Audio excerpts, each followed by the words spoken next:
Sheikh, we can start. Okay.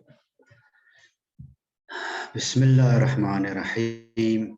Alhamdulillahi Rabbil Alameen. Wassalatu wassalamu ala ashrafil khalq wa azzil mursaleen. Siyama khatamihim wa afdalihim Hazrat Muhammad sallallahu alayhi wa alihi wa sallam. Wa ala ahli baytihi tayyibin at-tahirin. الذين أذهب عنهم الرجس وطهرهم تطهيرا اللهم صل على محمد وآل محمد. Assalamu alaikum wa rahmatullah wa barakatuh. It is indeed an honor for me to be on with the brothers of the Falah Foundation, and we wish you all success, all the tawfiq, inshallah. We want to, as we've been asked to discuss the journey from Christianity to Islam, especially Ahl al-Bayt salamullah alayhim. Let us first mention there are a few ideological differences and similarities between Christianity and Islam, more so the school of Ahl al-Bayt salamullah alayhim. The first issue that is a very big issue from an Islamic perspective looking at Christianity, and that is the issue of Tawheed, the concept of God in Christianity, which is from a Muslim point of view, and at the time from a personal point of view, was very unpalatable. It didn't leave a good taste in the mouth, if I can say so. Firstly, the concept of God in Christianity is very much where they view the supreme deity, Allah Azza wa Jalla Sha'na, as a human. That's plain. And with human characteristics, with human attributes, like Allah gets angry, like Allah begets, he has a son in any case, you know, one of the Trinity, Godhead in the Christian understanding. And that in itself is a big issue. Let me say this very personally now. I was very uncomfortable, though obviously believe in it, but somehow deep down wasn't comfortable with the concept of what you call it, God and Son of God, because I always thought at the time there was a whole family. So how come only son? Where's the other daughters? Where's the daughters, for example? And that is just because of the concept that was introduced as Son of God. So automatically you would then extend that further into where's the daughter of God? And then also is the mother of God. And then the whole family issue then comes up. We're the cousins of God, and so on and so on. So that was very unpalatable, and it didn't sit well. There was something wrong there. At the time being Christian, you couldn't put your finger on it yet, because you didn't have enough knowledge to understand or to unlearn or relearn or to learn another concept of God. Even you only had that at the time. So that was unpalatable, with all due respect. The other point that from especially school of Ahl al-Bayt is the adl, is the justice of Allah. And that is obviously completely absent in, the Christian. They have it as a concept, but God is also there in Christianity, in the Bible. He's also very unjust. He also punishes. He says a lot of things that is very ugly also in the book, the Bible. And that's why many leaders justified even them going with lots of other women as a justification of what the holy prophets, Allah's peace upon them, what they did according to the Bible. We have like Hazrat Musa, salamullah alayhi, a'udhu billah, but this, we speak now from what is recorded in the Bible. He slept even with his daughters. And then Hazrat Lut, salamullah alayhi, also at the end of their mission. And this was, it was stated in the Bible, you're supposed to have believed in it, but there was something wrong. And these were the things that started you to question, because that's completely against morality, against ethics, universal ethics.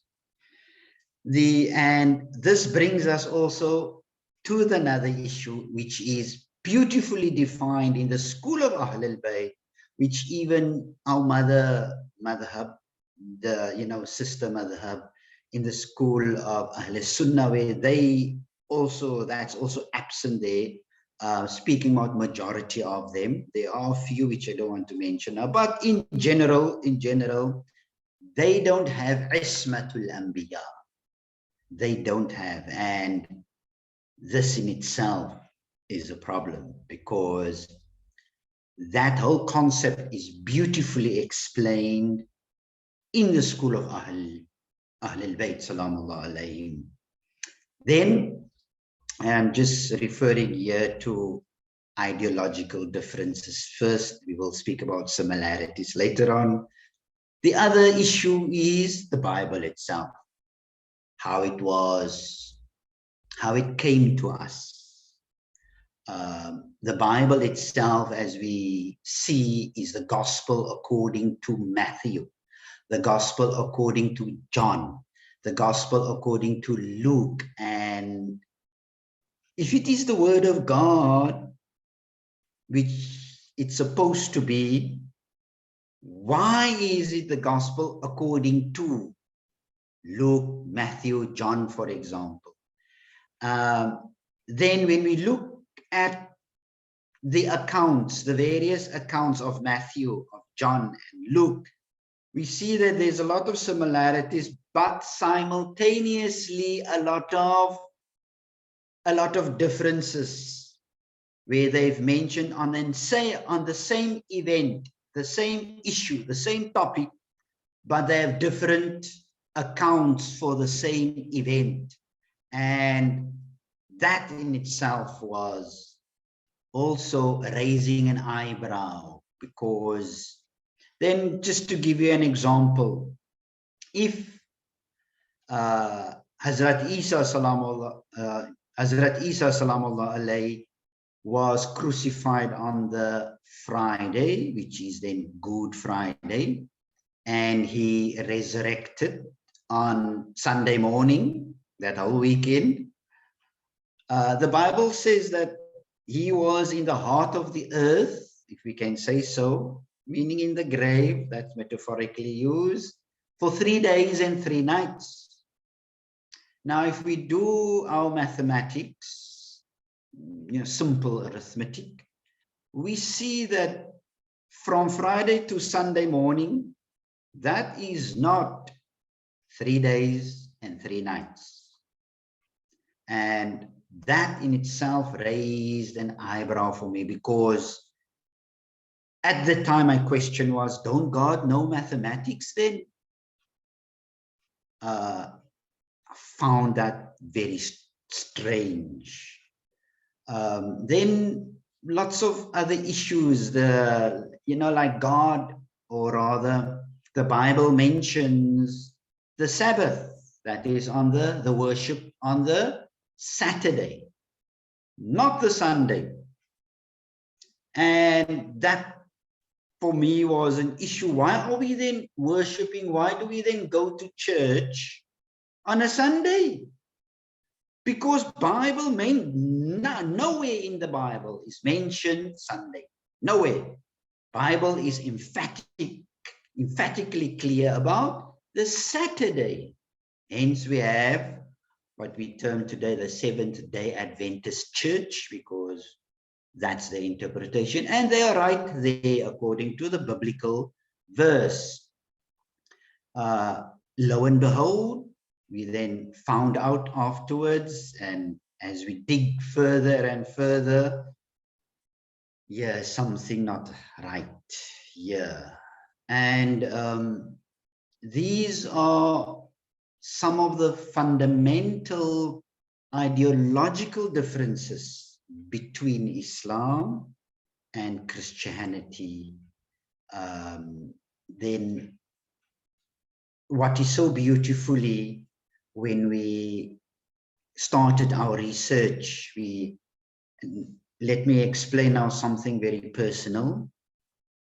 I used to go to church every Sunday, and I was very faithful, and very devout. They even thought that I would become a priest, even, because I was very devout. I was also head of Sunday school when I was 16 years old, and read a lot already at the time, and very devout. But then started to question these teachings, and I was told, the moment you question, you are a rebel, you're committing a sin, and all of these things were hurled at me, because all I wanted clarity. There was something missing. There was something empty, which couldn't be fulfilled by the current teachings I was in at the time. And then went even to my pastor at the time, and he rebuked me, reprimanded me, and said that, right, this is satanic behavior. And obviously I felt embarrassed, and at the point thought that there's most probably something wrong with me, until went further. And then the more I wanted to suppress this inner feeling, and this is why I want to highlight, the more I became confused, the more I started to doubt. Because I just gave you an example. Mathematics is mathematics. 3 is not. From Friday until Sunday, if Nabi Isa, for example, was then crucified the Friday afternoon, then Friday evening, that's one evening, that's one night. Then Saturday, the whole day is one day. Then Saturday night is then the second night. And then Sunday morning, he woke up, or he was resurrected. So it was actually one day and 2 nighs. And I asked my pastor about this, and he said that was just metaphoric. You must just believe. You must just believe. And accepted it reluctantly, though. And I wanted to suppress those feelings. And I just gave you one example of many of the questions I had at the time. But the inner feeling, the inner voice, I couldn't mute. As if there was something that was pushing me, or rather that was pulling me, and I was very unsettled. And obviously one Wednesday, I had to walk to school. I think I was 15 or 16 years old, somewhere there. Yes, I think, yes, 16 years old. And I was very uncomfortable, and it was raining. So I went back home. I didn't go to school, and I had a small rug. And actually, right before I come to this day, let me say what happened the previous Friday. I wanted to see what Muslims are doing in a mosque, because I was never in a mosque. And I wanted, because obviously in church, there's the benches, and you go to church and you do your worship and your praising and singing and all of those things. And then I wanted to see what Muslims are doing, because I was curious. I wanted to see what Muslims are doing, the heathens, the, what do you call it, the people who worship an idol. These are the things that was told to me, that Muslims are worshiping an idol. And I wanted to see who that idol was, or what that idol was. And I stood at the door of a mosque here in Cape Town. And as the Muslims came for Salatul Jumu'ah, they came in and they started to wudu there in the wudu khane, and then they go into the musalla, the salah area, usually like that. And I stood there at the gate watching how these people are washing now, and was, I took it in. And then that man there in front spoke a language I couldn't understand, and I was listening to it, and I couldn't understand what he was saying. And then they started with salah. And then they all stood in rows, and then they started to bow and go down with their heads on the ground. And I was in awe. I couldn't be. It's the first time I saw a whole group of people, all of them, information in rows, information, all of them put their heads on the ground. That was beautiful. I couldn't care at that moment what religion was saying, especially at the time what my religion was saying, but that was beautiful. That was beautiful. Then it happened so, I think a few days later, as I said, I didn't go to school on that day because it was raining too much and I had to walk in the rain. So I went back home. I was alone at home. My mother and father, they all went to work. And then these thoughts started. And I became so confused, and I didn't know at that time what to do. So I had a small rug in front of my bed, and I put it in direction of Qibla. And I said, I want to do it the way I saw Muslims did it just this past Friday. And I asked, and I was sobbing, you must guide me, because I don't know which religion. And where are you? There's an air, and I was sobbing and crying until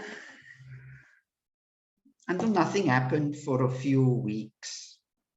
And then my friend introduced me to her ustad, and her ustad happens to be Muslim Shia, and he's today 72 years old, and he used his martial arts, and he's still the one who is helping the youngsters at Fadak Foundation, where we have our martial arts classes. And we became part of the martial arts of his club. And as he did it, every Saturday he invited us to his house. And then he introduced Ahlul Bayt Salamullah alayhim to us from the Holy Quran. And of the ayats as we know it today, إِنَّمَا يُرِيدُ اللَّهُ لِيُذْهِبَ عَنْكُمُ الرِّجْسَ أَهْلَ الْبَيْتِ وَيُطَهِّرَكُمْ تَطْهِيرًا Allahumma salli ala Muhammadin wa ali Muhammad, and all those other ayat. And then he asks us, who are these people? And the ayah of Mubahala and the ayah of Hazrat Amir al-Mu'mineen when he gave his ring while being in ruku, and innama waliyukumullah wa rasulahu, all these ayats. And these were the things that started to make me think. And the more I read, and my first book, which had a small booklet on the life of Hazrat Zainab Salamullah alayha, and that was the member of Ahlul Bayt Salamullah alayhim. The first one I was introduced to was Hazrat Zainab Salamullah alayha, and that was how I ended up with Ahlul Bayt Salamullah alayhim. And that came as a result of me asking in the sajda. I had there was no musalla. I had, a normal, piece of carpet you had in front of your, in front of your bed. And I put it in the direction of Qibla. And I don't know why I did it. I just said, it could be any direction, but I'm going to face that direction now as I saw it. And I'm asking you to guide me. And this is, the more we studied then Islam and the more we read books of Islam, the searching stopped. And the searching was that emptiness that I felt was filled now. And the more we came to know about Ahlul Bayt Salamullah alayhim, and the concept of Tawheed, the oneness of Allah, that Allah has no form, Allah is not human. Allah, we cannot humanize Allah, and the justice of Allah even in the school of Ahlul Bayt, and then the Ismatul Anbiya in Ahlul Bayt. These was so enlightening that it was like a revolution.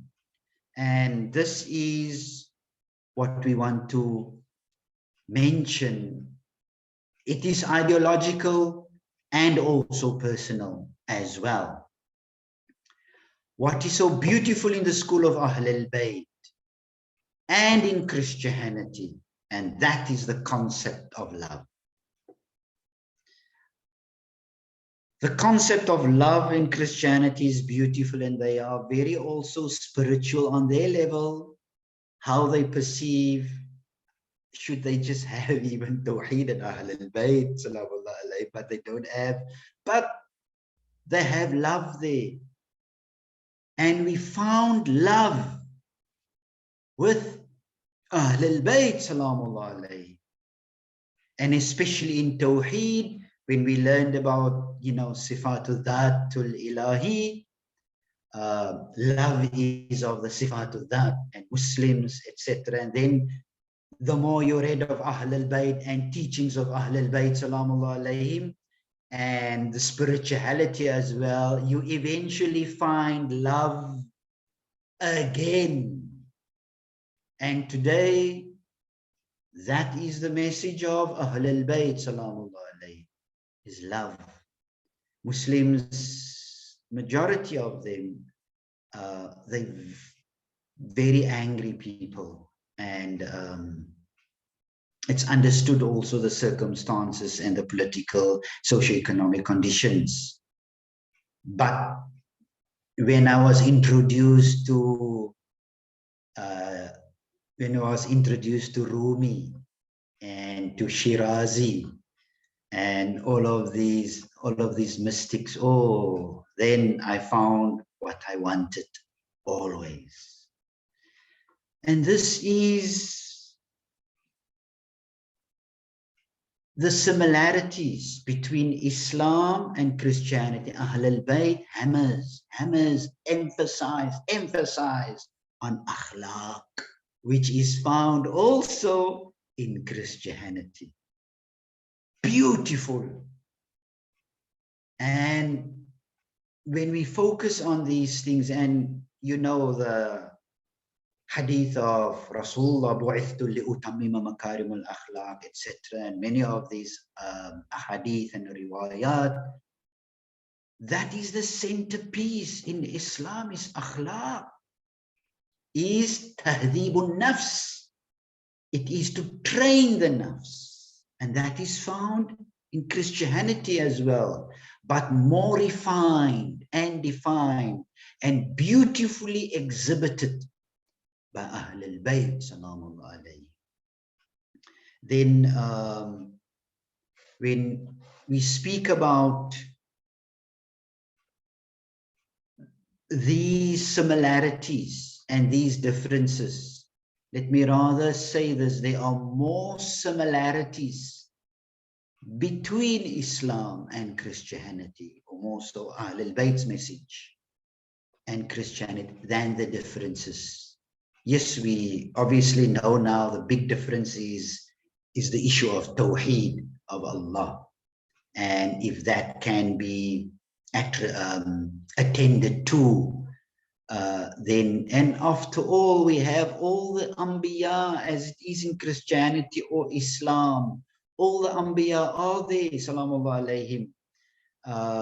All the beautiful is just, unfortunately, there was a human component, a human tampering with the Bible. And that is when we discovered, especially when we read further on what happened at the Treaty of Nicaea, when the bishops came in the year, I think it was 21 AD or so, 121 AD, but they at that time, and the bishops came together, and then they decided to move the weekly worship from the Sabbath, the Saturday, to the Sunday, to appease the Roman sun god, because they worship the sun god on the Sunday, and his birthday was, in any case, the 25th of December.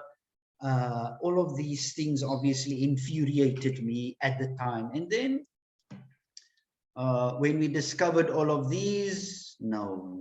And especially reading up on Hazrat Zainab, salamullah alayha, the first member of Ahl al-Bayt which I was introduced to, and I could never understand why Muslims could kill the family of the the family of the Holy Prophet. And I even said, if there would have been a son of Jesus, then Christians would have worshipped him as well. And lo and behold, I found that in the message of Karbala, when the ambassador of Rome, when he was present there with Yazid, and the ambassador of Rome discovered that he just killed the family of the whole, and that was his words also. And I was amazed that, this is beautiful. And the spirit of resistance, the spirit of human dignity, the spirit of human honor, that you do not allow anyone to control you. Do not allow anyone at least to control your thoughts. This is exceptionally revolutionary in the school of Ahl al-Bayt, knowing Imam Hussein, salamullah alayhi, and the message of Karbala. And when I came to know about a figure like Imam Hussein, salamullah alayhi, and the whole battle of Karbala, this is it. Now you can't tell Allah, I found what I wanted. And the void was filled.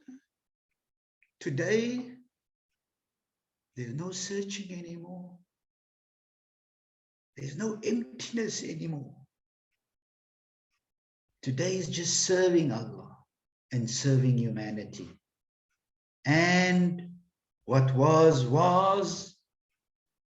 the way I was. Obviously, at the time, you were very radical. You know, my brother became Muslim also. My sister became Muslim. Their kids are also, half the kids are Muslim, the other half.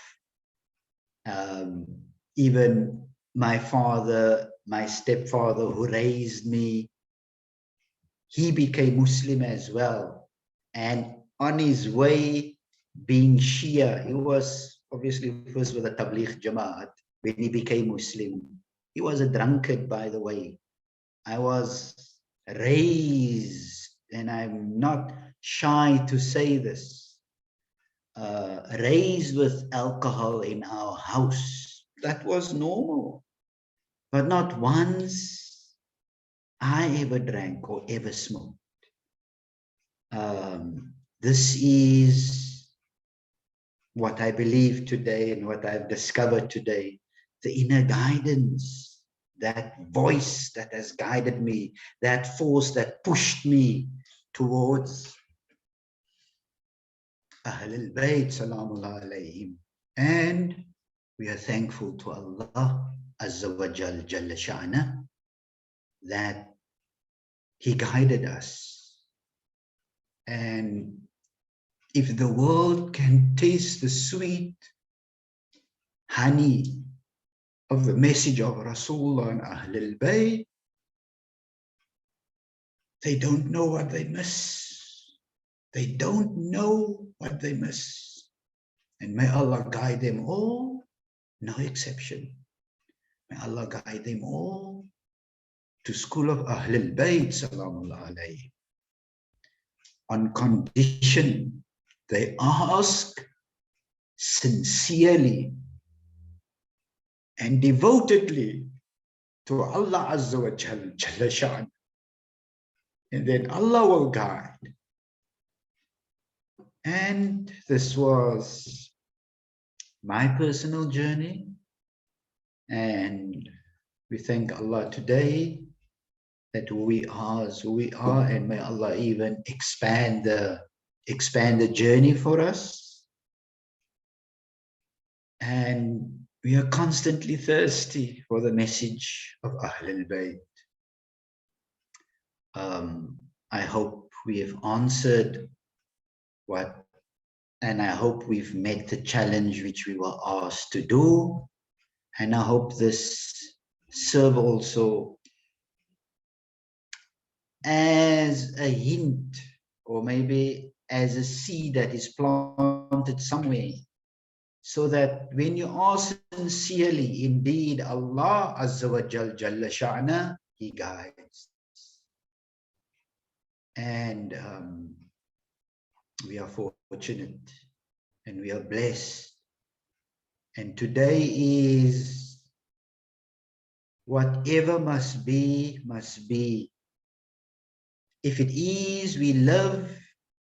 And if it is that we die in what we are doing, we submit to that. And this is what Rasulullah and Ahlul Bayt, salamullah alayhim, they've taught us. Imam Hussein says, and we know the message of Imam Hussein, salamullah alayhi, you don't care about your life. Once you fall in love with Allah, nothing matters except Allah. And what must be, must be. No fear. No fear. And this is a very liberating message. And with Ahlul Bayt, salamullah alayhi, is the only way how a human being can be free, truly free, because his lover is Allah Azza wa Jalla Sha'na. With this, inshallah, wassalamu alaikum wa rahmatullahi wa barakatuh.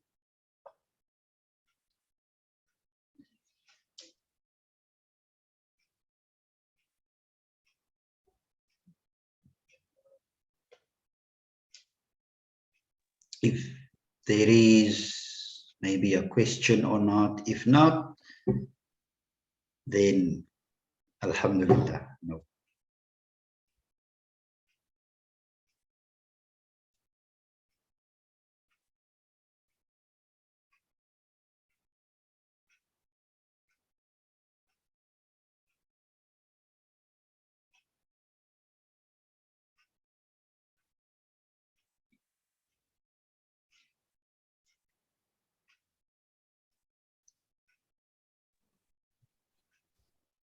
No question, no? Does anyone have a question to ask?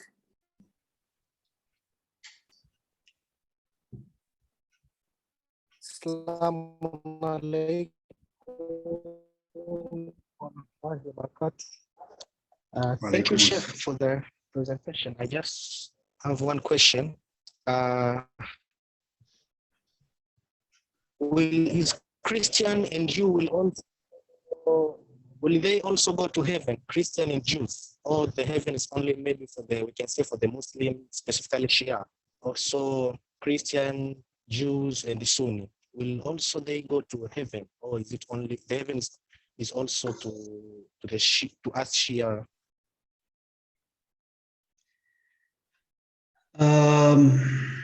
Allah says in Quran in Surah Fatiha, Allah is Maliki Yawmiddin.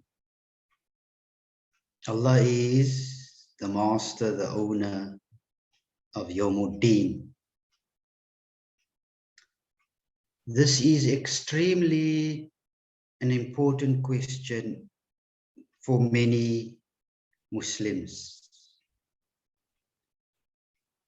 For me personally, and I'm speaking from a personal point of view, it's not important for me as long as people serve Allah Azza wa Jalla Sha'na. Maybe if we can view this, either Jews or Christians might be, for example, in grade 1 or 2, you know, and Muslims might most probably be in high school or something like that.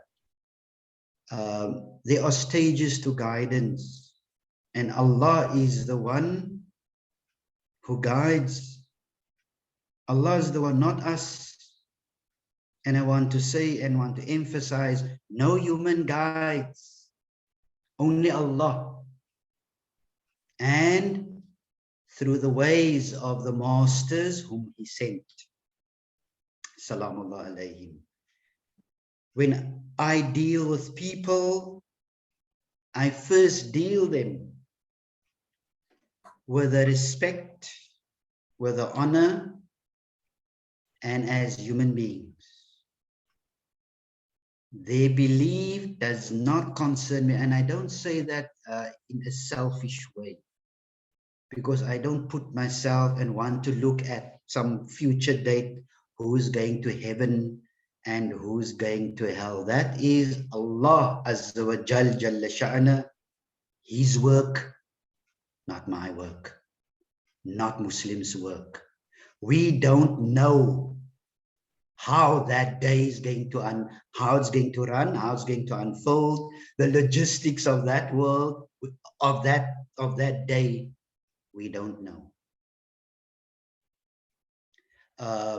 There are Muslims, and yes, even my own brothers would want me to say only this group and only that group and only that group. But then we have also within the Shia school of thought where Ahl al-Bayt, salamullah alayhim, warn Shia, if they don't do X, Y, Z and A, B, C and a whole list of conditions, then you cannot be called Shia of Ahl al-Bayt, salamullah.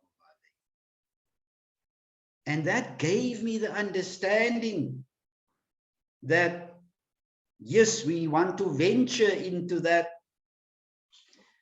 on the path where we want to look at who's going to heaven and who's going. Allah says in Surah Al-Fatiha, He is Maliki Yawmiddin. He and He alone, no one else. As long as we serve sincerely, devotedly, even a Christian, even a Buddhist, even a Hindu, sincere, if he is sincere in what he does, he or she does, I'm not the judge. And this is the thing. Muslims should stop want to be the judge.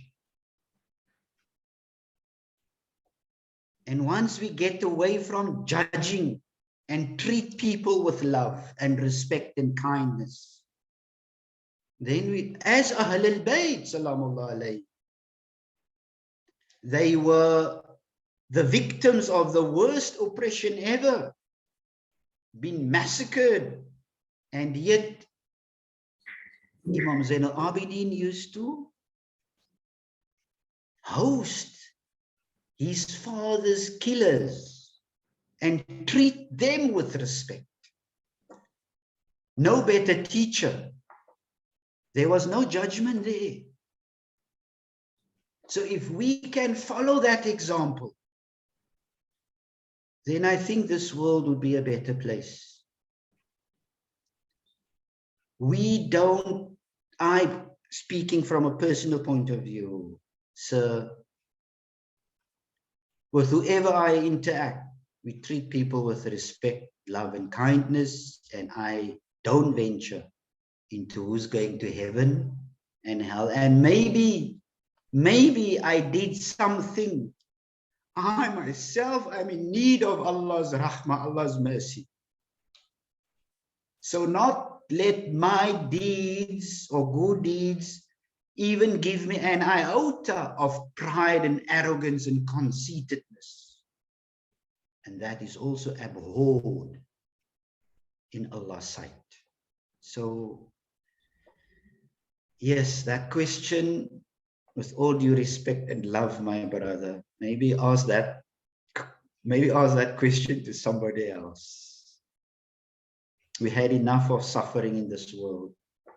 We had enough killings in this world. We had enough of people looking down on others. I'm right and you are wrong. I'm done with that world. And that's my personal view. I'm done with that world. Bring me to the world of love and compassion. That world of Ahl al-Bayt. Yes, there's a point where we will have to be against oppression. That is undoubtedly. That's a different topic, by the way. But inshallah, may Allah, who is the Khaliq, the creator of this world, may He guide all of us, even the enemy. But we will never bow in front of the enemy, never. We will be Husayni, inshallah. I hope I've answered your question, which I think I didn't. Sheikh Salam Alaikum assalam. I just had a question. You said you had on the search of a journey. One second.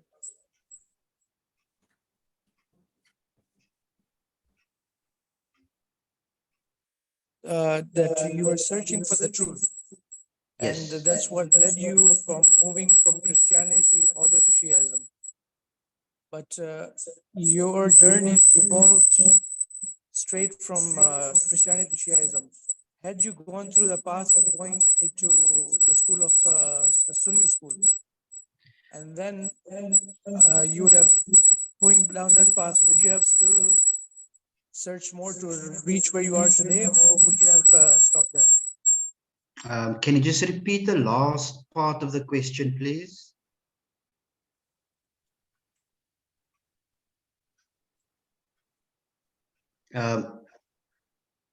Can you just repeat the last part of the question? I didn't hear it properly. Okay, sorry. You can hear me now? Yes, So your evolution was from Christianity to Shiaism, because you luckily had an ustaz who was a Shia. Had you met yes. someone who was your guide and he was not a Shia, he was a Sunni, for example, would your path would have been different, or would it have eventually led to where you are today? I'm now going to be a bit very, they might accuse me now of a bit being sectarian, but that was my journey, you know. And for me, I'm happy that I went straight from Christianity to Ahl al-Bayt salamullah alayhim. But in the process, I have learned, yes, you know, our sister school of Ahl Sunnah, you know, and I've read a few books and wasn't contented at all. Their ethos, their ideology, their thinking didn't make sense to me. Even many of the ulama today, with all due respect, I say this with respect, please, but compared to what I was introduced to, you know, I can say this now, and I'm going to say it with Ahl al-Bayt Shia thinking. Al-Ali la yaltafit ila safi. The one, if you have grade 8, for example, you're not going to look even at grade 5 or grade 3, if I can say so. There's just, that's how it is, levels to guidance. That's my own personal view. Might be a bit sectarian, but that is my own personal view, and I don't apologize for it in any case. There was nothing in Ahl Sunnah that was attractive to me. Nothing. I've read it, and there was still unsettledness within me until School of Ahl al-Bayt, salamullah alayhi. And as I've said, that filled the void. I just hope, inshallah, that the whole world can learn and will learn the message of Ahl al-Bayt. Yes, that's the first part of your question. What was the second part? I think you've addressed that question. Okay. My second question, following a similar line, was you had mentioned that you were used to go to martial arts classes with your ustad, right? Yes. Did that have any role to play in your development or something? What was that like when you're looking at hindsight? Did it was it one of those things that actually caused this process, or was the catalyst to this process, the social aspect of it? Yes. My ustad, and he is still the sensei of our club here today, and I still do martial arts with him. And I told him his name is Buta. We call him Farid, Buta Farid. And he used his martial arts to attract the youth, and that was me also at the time, and to spread the school of Ahl al-Bayt, and in so doing also keep us away from the drugs and gangsters and that type of thing, you know. So there was a lot of social aspects to sports club, or in this case the karate club to which we belong to. However, there is, through the karate, I discovered Ahl al-Bayt through him, and that came as an answer to my question to Allah, which I did a few months earlier when I did the sajda, you know, and that was beautiful for me. Yes. So yes, that's how Allah guide, and they lanahdiyanna subulana, and Allah says we will guide people to our ways, plural, not sabil. Subul Allah use.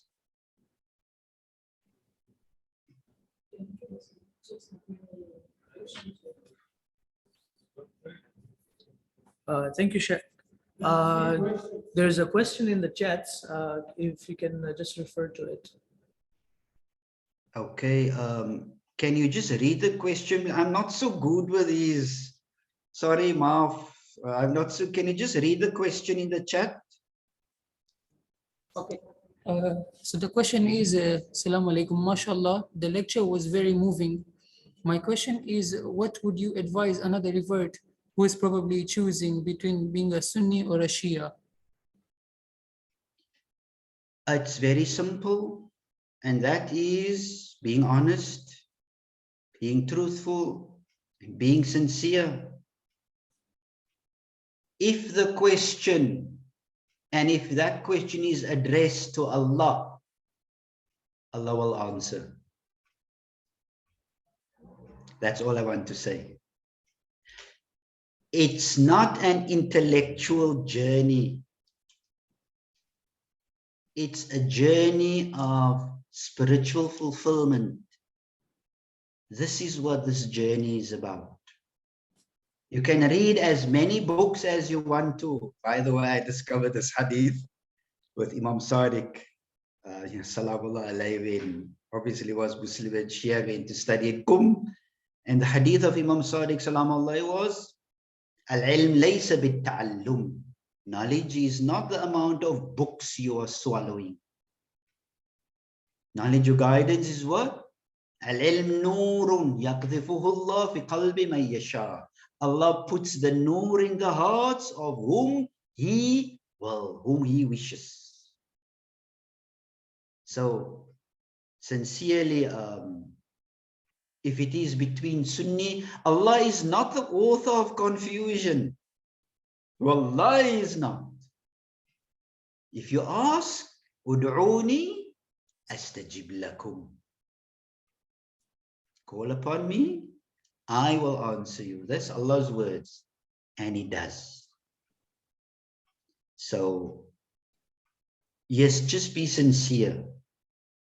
And then whoever asks, Allah guides. I don't want to say will, because we know the interpretation of the ayah. Ud'uni astajib.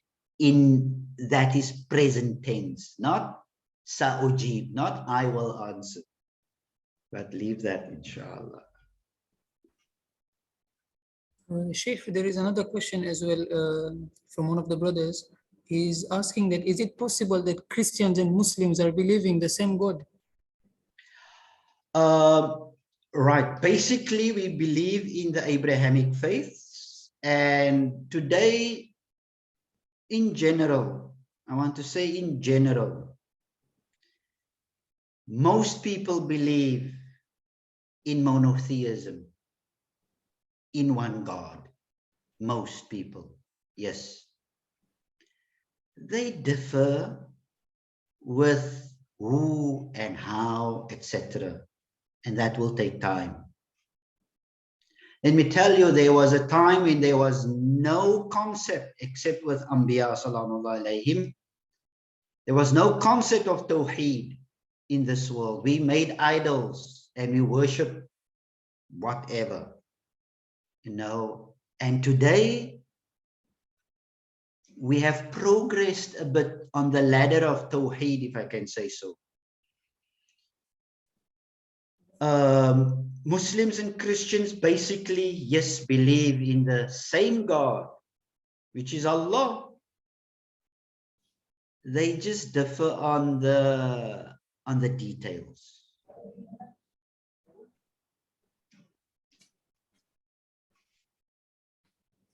Sheikh, there is a question also, but one of the brothers wants to ask you in Arabic. Okay. Okay.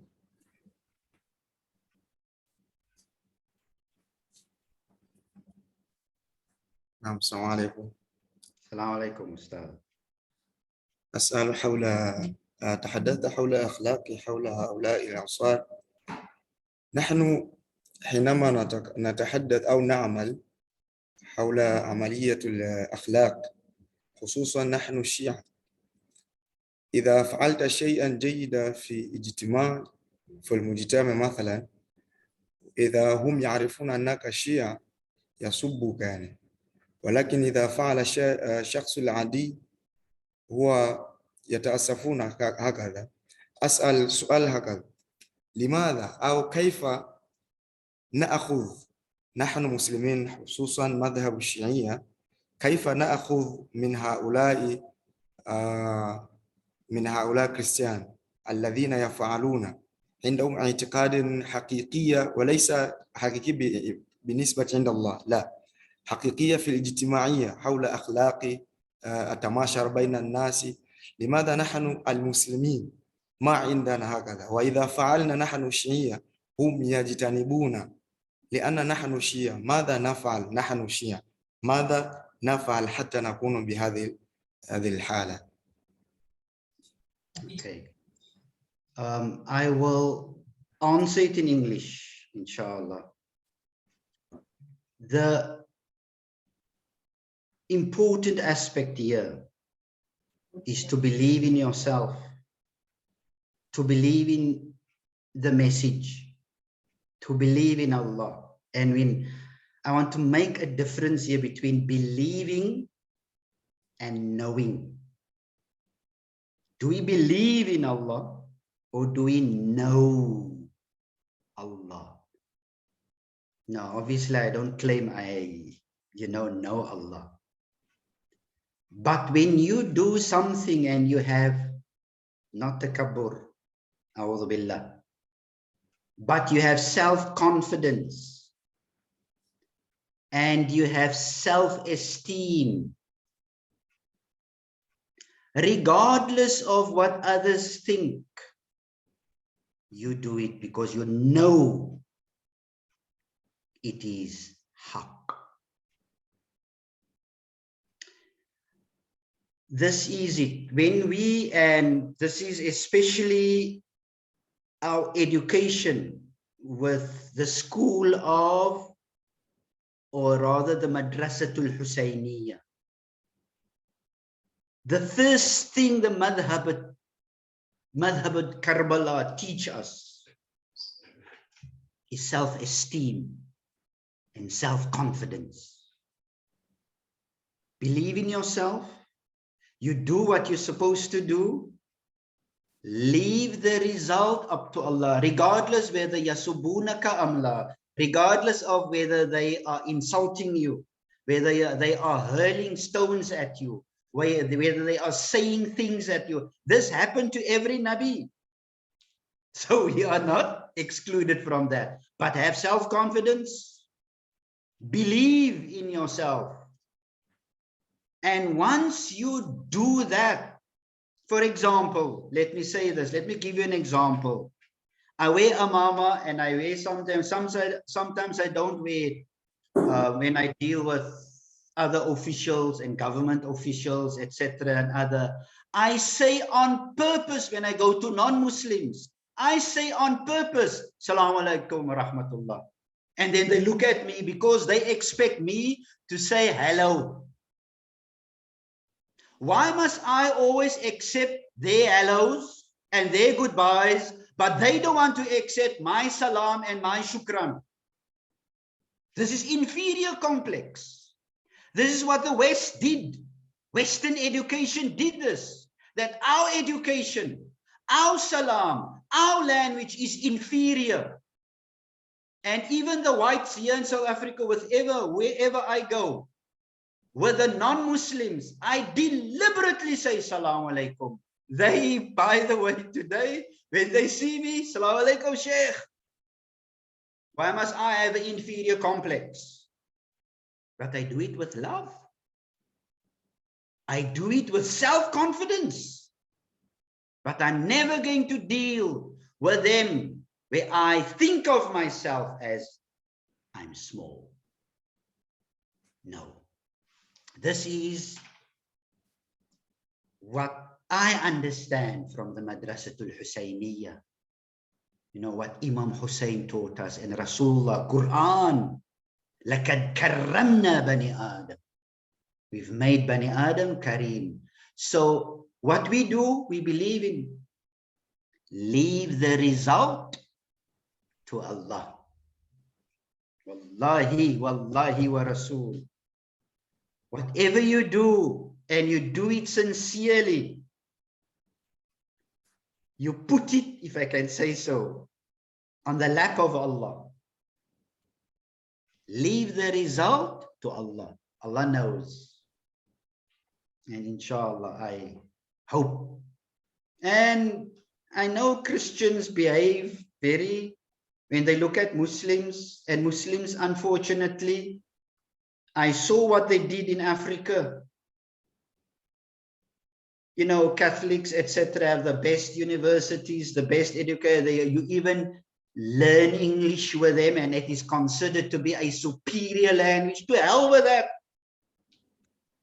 English is not superior. English, by the way, I personally, English doesn't compare with Arabic. Why must I be inferior when I speak to a bishop, where I speak to a Christian? No, I don't behave with him like that, by the way. And today, with whoever we've interacted, I've demanded respect. I didn't say it the way I was with him. Just simply saying, Assalamu alaikum, how are you? You know, and then when they give us something, or there's exchanges of things, and then then they expect me to say thank you and, you know, goodbye. I don't say that. I say shukran, and inshallah. I also say the inshallah, you know, and half of my family is in any case Christian. You know, my aunt spent the weekend here with me. My Christian aunt, the one who was my other mother. And, and you know, she's always also with the hello and the goodbye. And I say salam and shukran. So she went back to her daughter where she lives today. And the daughter, you know, my cousin, I saw her yesterday, and she said, my mom came back, and my mom is full of salam and shukran. Why? You know, be proud that you are Muslim. Don't allow anyone to intimidate you. This is what Imam Hussein taught us. Don't allow anyone to intimidate you or to make you feel small. And this is what we were taught in any case. And we fought apartheid, you know. That was part of our revolutionary message. In any case, we hope we've answered your question, inshallah.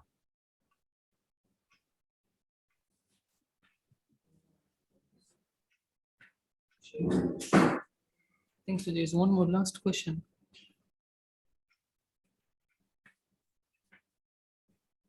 Assalamu alaikum wa rahmatullah. Wa alaikum assalam wa rahmah. Thank you very good, Sheikh, for good presentation.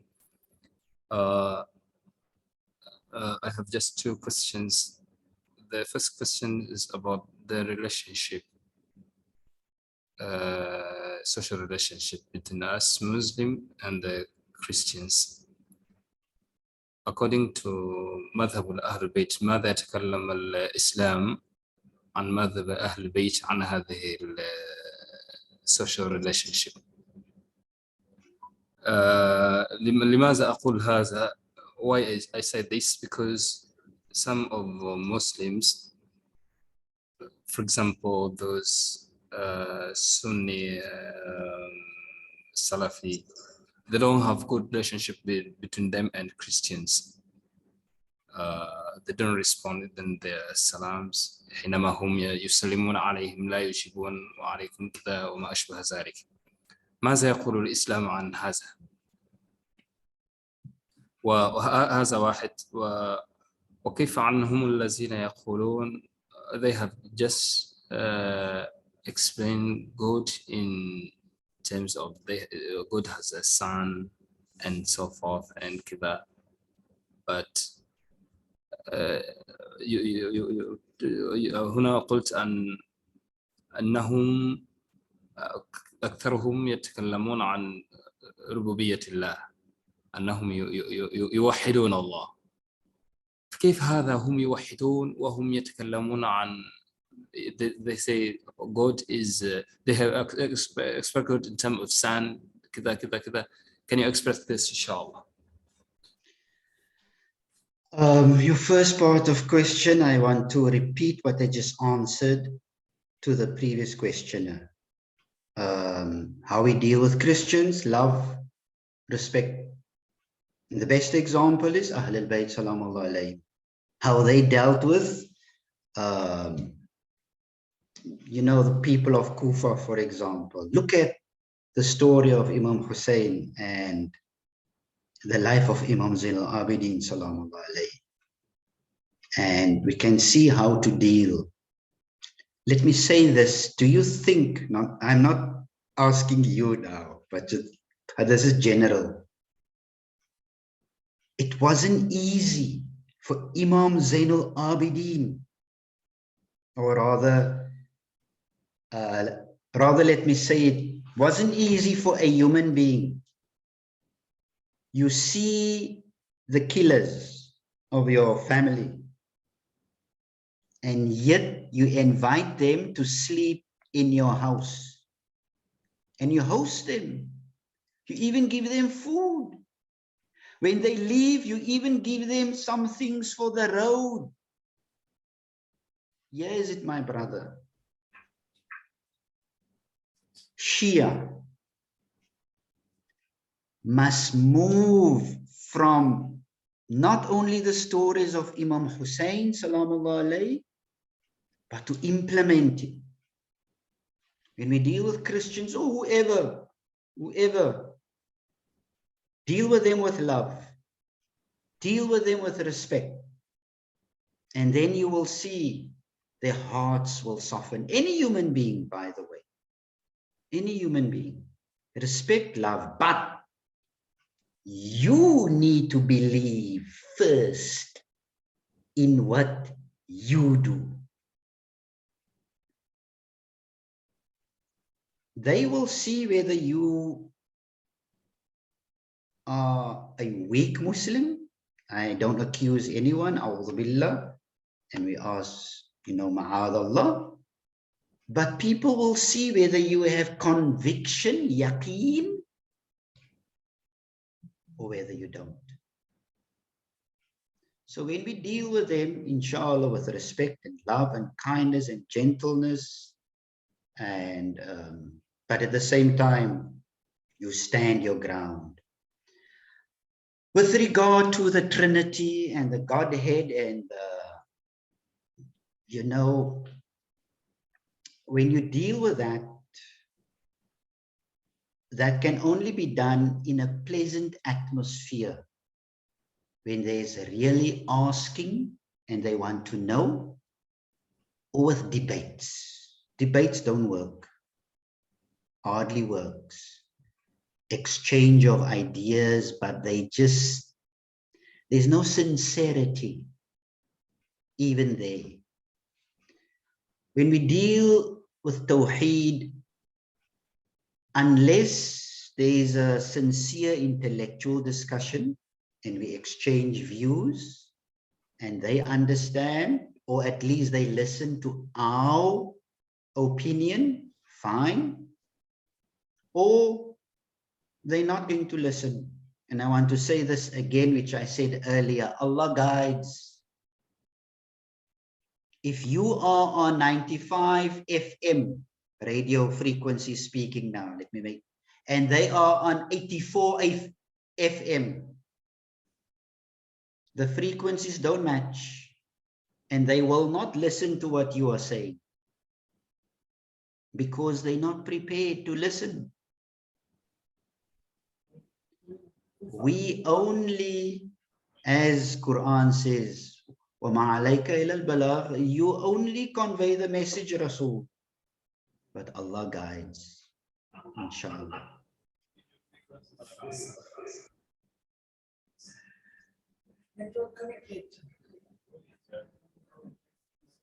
Jazakallah, Sheikh. I think so. Everyone has what their question is about. Inshallah, maybe if there is any other few future questions, maybe some of them would like to ask you directly. Is it okay? No problem, no problem. Anytime. Inshallah. نحن بالخدمة إن شاء الله. If I know the answers. Inshallah. Thank you so much, Sheikh. Jazakallah khair. الله يبارك فيكم إن شاء الله. Allah Hafiz. مع السلامة مع السلامة.